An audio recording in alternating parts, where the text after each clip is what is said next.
పేద ప్రజల కోసం పిఠాపురం నియోజకవర్గ అభివృద్ధి కోసం పాటుపడాలని జనసేన పార్టీ నాయకులు కార్యకర్తలకు ఎమ్మెల్సీ నాగబాబు సూచించారు. పిఠాపురం మండలం కుమారపురంలోని గోకుల్ గ్రాండ్ హోటల్లో జనసేన పార్టీ నాయకులు కార్యకర్తలు వీరు మహిళలతో ఎమ్మెల్సీ నాగబాబు సమావేశం నిర్వహించారు. సమావేశంలో పిఠాపురం నియోజకవర్గ పరిస్థితులపై సమీక్ష నిర్వహించారు. స్థానిక సమస్యలు తెలుసుకునేందుకు మరొకసారి సమావేశం నిర్వహిస్తామని నాగబాబు కార్యకర్తలకు తెలిపారు. ఈ సమావేశంలో జనసేన పార్టీ కాకినాడ జిల్లా అధ్యక్షులు తుమ్మల రామస్వామి బాబు, పిఠాపురం ఫైర్మెన్ కమిటీ సభ్యుడు మాజీ ఎమ్మెల్యే పెండం దొరబాబు, అనపర్తి నియోజకవర్గ ఇన్ఛార్జ్ మర్రెడ్డి శ్రీనివాసరావు, ఓదూరి కిషోర్ తదితరులు పాల్గొన్నారు.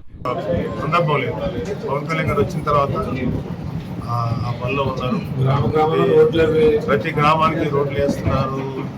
తర్వాత అభివృద్ధి పనులు, పంచాయతీరాజ్ సంబంధించి ఎన్నో 2 సంవత్సరాల్లో పిఠాపురానికి 600 కోట్ల పైగా ఖర్చు పెట్టారు. రోడ్ల మీద కానీ, వివిధ కార్యక్రమాలు, గోశాలలు కానీ, బస్సుల కోసం తాగడానికి నీరు కానీ, ఇంకా ఆయన ఏదైతే ఎలక్షన్లో ప్రామిస్ చేస్తుందో అవి 1 by 1